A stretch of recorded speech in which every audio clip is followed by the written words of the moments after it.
আমি দিগন্তর কাছে যাব, কিন্তু তার পাশাপাশি এটাও আমি বলে দিচ্ছি যে অনেকের হয়তো টেনশন হচ্ছে যে আমার ম্যানুয়ালি নামটা না বাদ দিয়ে দেওয়া হয়। এটা কিন্তু খুব বড় টেনশন। আমি আমার আত্মীয়দের থেকেও এই টেলিফোনটা পেলাম যে 3 মাস আগের নাম কিন্তু দেখেছিলাম, কিন্তু এখন নামটা আছে তো, ওই কিছু আবার করে দেয়নি তো কোনো দল, অপশন নেই এটা করার। এবারে ম্যানুয়াল না, এবার অটোমেটেড হয়ে গেছে, সেটা নিয়েও আমি বলবো। কিন্তু দ্বিতীয় অগ্নিবাণটা একবার দেখে নিই। দ্বিতীয় অগ্নিবাণ আপনার স্ক্রিনে। এসআইআরে ভুয়ো বাদ, মমতার ছক বরবাদ। মমতা বন্দ্যোপাধ্যায় ভেবেছিলেন যে এই এসআইআর নিয়ে প্যানিক সৃষ্টি করে কিছু কিছু পকেটে, দিগন্ত আমি নির্দিষ্টভাবে তোমার কাছে আসবো, কিছু কিছু পকেটে অশান্তি সৃষ্টি করা, সংখ্যালঘুদেরকে খেপিয়ে দেওয়া, ফুরফুরা শরীফকে খেপিয়ে দেওয়া, মহিলাদেরকে খেপিয়ে দেওয়া, নমশূদ্র মানুষজন যারা ওপার বাংলা থেকে এসছেন খেপিয়ে দেওয়া, মতুয়া সম্প্রদায়কে কেউ খেপছে না। বিএলওরাও খেপে যাচ্ছে না। বিএলওরা লাস্ট একটা বিক্ষোভ দেখালো দিগন্ত, যেখানে বিএলওরা বলছে যে আমাকে দুটো কাজই করতে বলা হচ্ছে। আমাকে বলা হচ্ছে স্কুলে গিয়ে মাস্টারি করতে, আবার সেই সময় আমাকে বলা হচ্ছে বাড়ি বাড়ি গিয়ে ফর্ম ফিল আপ করতে। এটা তো হতে পারে না, কারণ কি নির্বাচন কমিশন এটা করতে পারে না। মাল্টিভার্সে তো সজল ঘোষ এখানেও বসে আছে, সজল ঘোষ বিজেপি দপ্তরেও বসে আছে, সজল ঘোষ এই মুহূর্তে লেবুতলার ওখানে পুজোর কাজ করছে। তিনটা তো একসাথে হয় না। মমতা বন্দ্যোপাধ্যায় নন কোঅপারেশনের হাইয়েস্ট লেভেল এই এসআইআরে বোধহয় দেখিয়ে দিলেন। তারপরেও কেন এসআইআরটা ওয়াটার টাইট একটা অ্যাপের মাধ্যমে হবে এবং এতে কোনো নির্ভুল, মানে পুরোটাই নির্ভুল, ভুলের কোনো জায়গা নেই? দেখুন, এসআইআর নিয়ে বিভিন্ন জলঘোলা হচ্ছে বলার থেকে আরও বলা বাঞ্ছনীয় যে জলঘোলা করা হচ্ছে। কেন করা হচ্ছে না, সেই সাধারণ মানুষকে খেপিয়ে দেওয়ার জন্য। আমরা ওয়াকআপের সময় দেখেছিলাম যে মুর্শিদাবাদে আগুন জ্বলেছিল, কারণ ঠিক একইভাবে বিভিন্ন ইস্যুকে কখনো অর্ধসত্য বলে বা বিভিন্নভাবে মানুষকে খেপিয়ে দেওয়া হয়েছিল।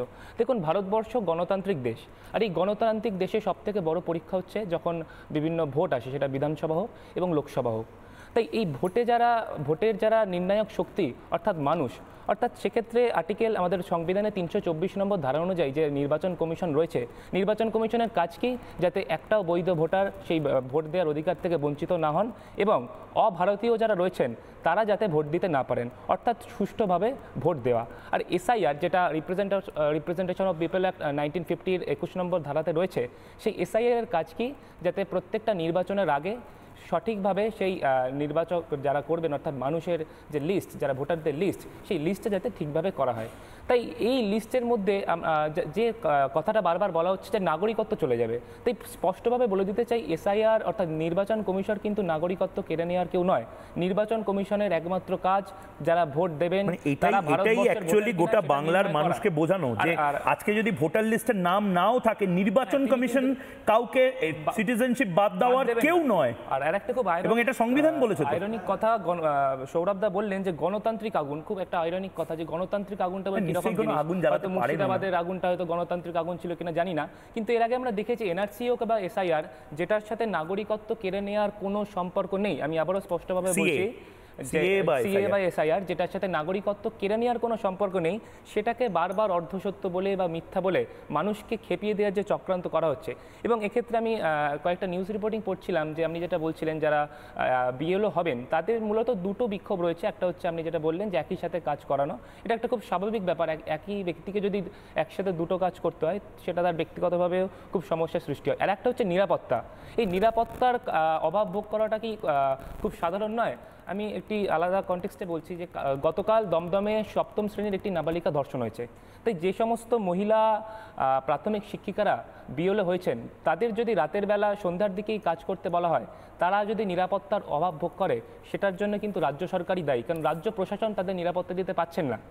আর 2021 হোক কিংবা 2018 সাল পঞ্চায়েত ভোট কিংবা বিধানসভা ভোটে পরবর্তী যে ভোট পরবর্তী হিংসা আমরা দেখেছি, কিংবা ভোটের সময়তেই, তাতে কিন্তু যদি হিংসা হয়, যদি বিএলওরা নিরাপত্তার অভাব বোধ করে, তা কিন্তু রাজ্য প্রশাসনই দায়ী।